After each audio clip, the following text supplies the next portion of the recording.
Bismillahirrahmanirrahim. Assalamualaikum warahmatullahi wabarakatuh. The first of all, let's pray and thank unto our good of Allah subhanahu wa ta'ala, who has given us some mercies and blessing, and then until now we are still given health. Secondly, my peace and salutation always be given to our Prophet Muhammad sallallahu alaihi wasallam, whose guidance us from the darkness to the brightness, from the stupidity to the cleverness, from Jahiliyyah era to the Islamic era, namely Islamic religion that we love. Okay, let me introduce myself. My name is Muhammad Yukir, and then today I will explain about the interpreter and tools of translation. Oke, jadi saya akan menjelaskan tentang penerjemah dan alat-alat penerjemahan. Jadi, menurut proses penerjemahan menurut Nida dan Tabor pada tahun 1969, bisa kita lihat di gambar tersebut. Jadi ada 4 proses yang saya akan jelaskan nanti. Yang pertama ada analisis, transfer, restrukturisasi, evaluasi, dan revisi. Jadi mari kita simak baik-baik gambar tersebut, bahwa dalam proses penerjemahan menurut Nida seperti inilah yang kita akan bahas sebentar. Ada analisis, transfer, restrukturisasi, evaluasi, dan revisi. Oke, jadi sudah kita akan menjelaskan satu persatu proses penerjemahan tersebut.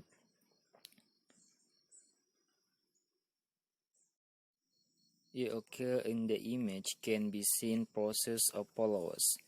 Number 1, analysis, phrase, or understanding in this text structure, a breed, or phrase that any analysis according to the relationship grammatical, according to the meaning of the words, or the textual, and even the meaning of the contextual. This is a transformation behind. Jadi pada tahap analisis atau pemahaman, dalam tahap ini struktur lahir atau kalimat yang ada dianalisis menurut hubungan gramatikal, menurut makna kata atau kombinasi kata, makna tekstual, dan bahkan makna kontekstual. Ini merupakan proses transformasi balik. Jadi analisis berarti kita menganalisis menurut hubungan gramatikalnya dulu. Oke. Kemudian, number 2, stake transfer. In the stake of this material is analysis and understand translator intents and transferred from BSU into the BSA. In this stake, not produce, are a series of the words everything just happened in the inner translator. Jadi proses tahap transfer. Dalam tahap ini materi yang sudah dianalisis dan dipahami maknanya tadi diolah penerjemah dalam pikirannya dan dipindah dari bahasa sumber ke dalam bahasa sasaran. Dalam tahap ini belum dihasilkan rangkaian kata, semuanya hanya terjadi dalam batin penerjemah. Jadi intinya di sini adalah setelah kita menganalisis, baru kita pahami maknanya dalam teks tersebut. Oke. Selanjutnya, restructuring. In this text, translator seeks the equivalent of the words, phrase, and sentence structure right in the BSA so that the contents, meaning, and message in the text BSU earlier can be delivered fully in BSA. Jadi pada tahap restrukturisasi, dalam tahap ini penerjemah berusaha mencari padanan kata, ungkapan, dan struktur kalimat yang tepat dalam bahasa sasaran, sehingga isi, makna, dan pesan yang ada dalam teks bahasa sumber tadi bisa disampaikan sepenuhnya dalam bahasa sasaran. Jadi inti dalam restrukturisasi ini adalah bagaimana penerjemah berusaha mencari padanan kata, ungkapan, dan struktur kalimat yang tepat dalam bahasa sasaran. Oke. Kemudian evaluasi dan revisi. Evaluation and revision. After the obtained result found in the BSA, the result was evaluated or matched back with the original text. If deemed still less much, then do revision. Jadi pada tahap evaluasi dan revisi, setelah kita didapat hasil terjemahan di bahasa sasaran, hasil itu dievaluasi atau dicocokkan kembali dengan teks aslinya.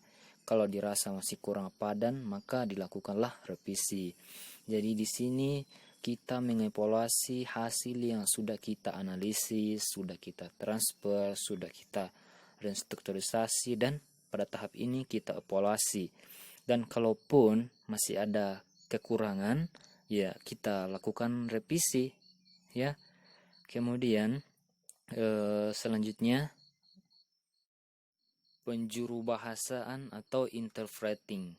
In English, people distinguish between translation in written language, which he calls translation, and translation in spoken language, which he calls interpretation. In Indonesian, this oral translation is better known as interpreting. Jadi di dalam bahasa Inggris, orang membedakan terjemahan dalam bahasa tulis yang disebutnya translation, dan terjemahan dalam bahasa lisan yang disebutnya interpretation.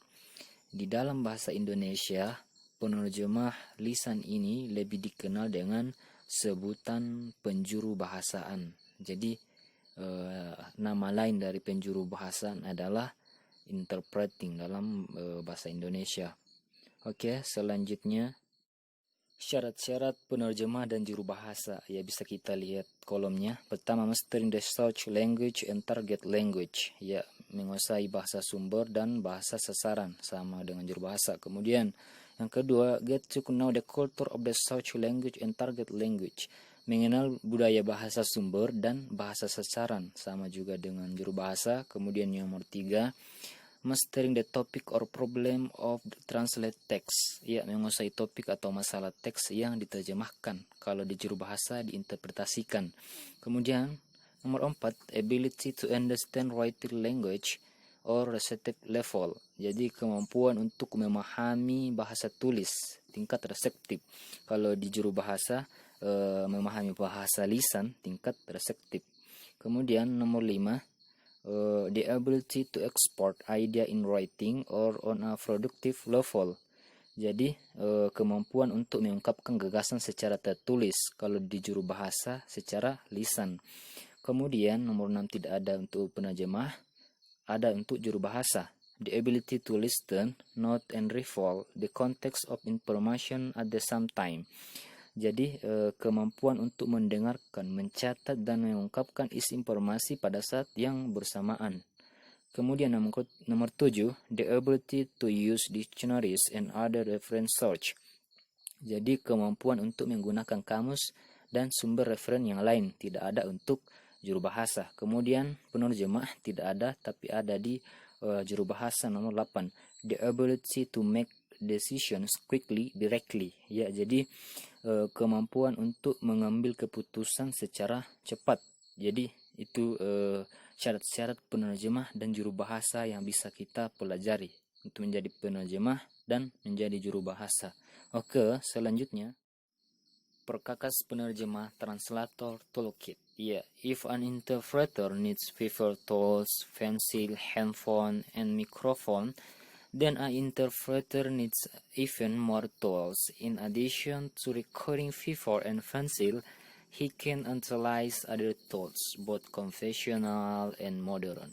Ya, jadi bila seseorang interpreter membutuhkan perkakas kertas, pensil, handphone, and microphone, maka seseorang penerjemah membutuhkan perkakas yang lebih banyak lagi. Selain memerlukan kertas dan pensil, ia bisa mendayagunakan perkakas lainnya, baik yang konvensional maupun yang modern. Jadi sebentar kita akan bahas seperti apa itu perkakas konvensional dan perkakas modern. Ya, jadi untuk perkakas penerjemah, oke, sudah mengerti ya. Jadi kita lanjut ke perkakas konvensional. Oke. Perkakas konvensional atau conventional tooling. Conventional tools other than paper and pencil commonly used by translator or dictionaries. Jadi perkakas konvensional selain kertas dan pensil yang biasa dipergunakan penerjemah adalah kamus. Ya, kita masuk pada jenis-jenis kamus. Menurut bahasa yang digunakan ada eka bahasa, dwi bahasa, dan eka bahasa. Kamus eka bahasa adalah kamus yang hanya menggunakan satu bahasa saja. Contohnya adalah Oxford Advanced Dictionary, Kamus Umum Bahasa Indonesia, Bahasa Sastra, Jawa, dan lain-lain. Kamus dwi bahasa menggunakan dua bahasa, ya. Contohnya adalah Kamus Indonesia Inggris, karangan Johan M. Eccles and Hasan Sadili. Sedangkan kamus nika bahasa berisi padanan kata atau keterangan tentang kata lema di dalam dua bahasa atau lebih. Contohnya adalah Kamus Bahasa Indonesia, Kamus Bahasa Inggris Indonesia Arab. Yang perlu diperhatikan oleh penerjemah adalah karena makna kata dalam suatu bahasa tidak sama benar dengan makna kata dalam bahasa lain, maka kamus di bahasa dan eka bahasa tidak selalu sesuai untuk mencari makna suatu kata. Kemudian berdasarkan isinya terbagi menjadi umum dan khusus.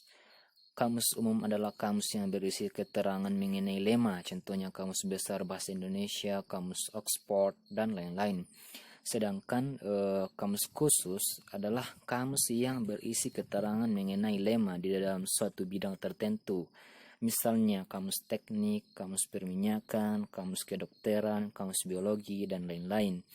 Jadi sudah kita jelaskan secara detail ada jenis-jenis menurut bahasa yang digunakan, ada juga berdasarkan isinya. Jadi untuk perkakas konvensional. Oke. Selanjutnya perkakas modern atau modern tooling. The modern tools for translator we discuss here are electronic dictionaries, online dictionaries, online, ya, machine translator, and computer aided translator tools. Ya, jadi untuk perkakas modern bagi penerjemah yang kami bahas di sini adalah kamus elektronik, kamus daring, dalam jaringan atau online, mesin penerjemah, dan alat penerjemah berbantuan komputer. Jadi selain peralatan yang di luar daripada elektronik atau manual, ada juga peralatan modern yang sudah modern, ya, seperti ya kamus elektronik, kamus daring, mesin penerjemah, dan alat penerjemah berbantuan komputer. Ya, jadi sangat membantu kita saat ini. Ya, jadi beginilah penjelasannya. Kemudian sekian dan terima kasih. Mohon maaf atas segala kekurangan yang ada. Jika ada kata-kata yang sempat sang pembicara ucapkan yang kurang berkenaan atau mungkin ada kesalahan, mohon dimaafkan. Begitupun sebaliknya, kalau ada kebenaran yang sempat pembicara sampaikan tadi, itu semata-mata datangnya dari Allah Subhanahu wa Ta'ala yang sangat-sangat kebetulan melalui mulut pembicara pada kesempatan kali ini. Jadi ada sebuah hadis, wa man salaka tariqan yaltamisu fihi ilman sahhalallahu bihi tariqan ilal jannah. Jadi siapa yang menempuh jalan untuk mencari ilmu, maka Allah akan mudahkan baginya jalan menuju surga. Oke, assalamualaikum warahmatullahi wabarakatuh.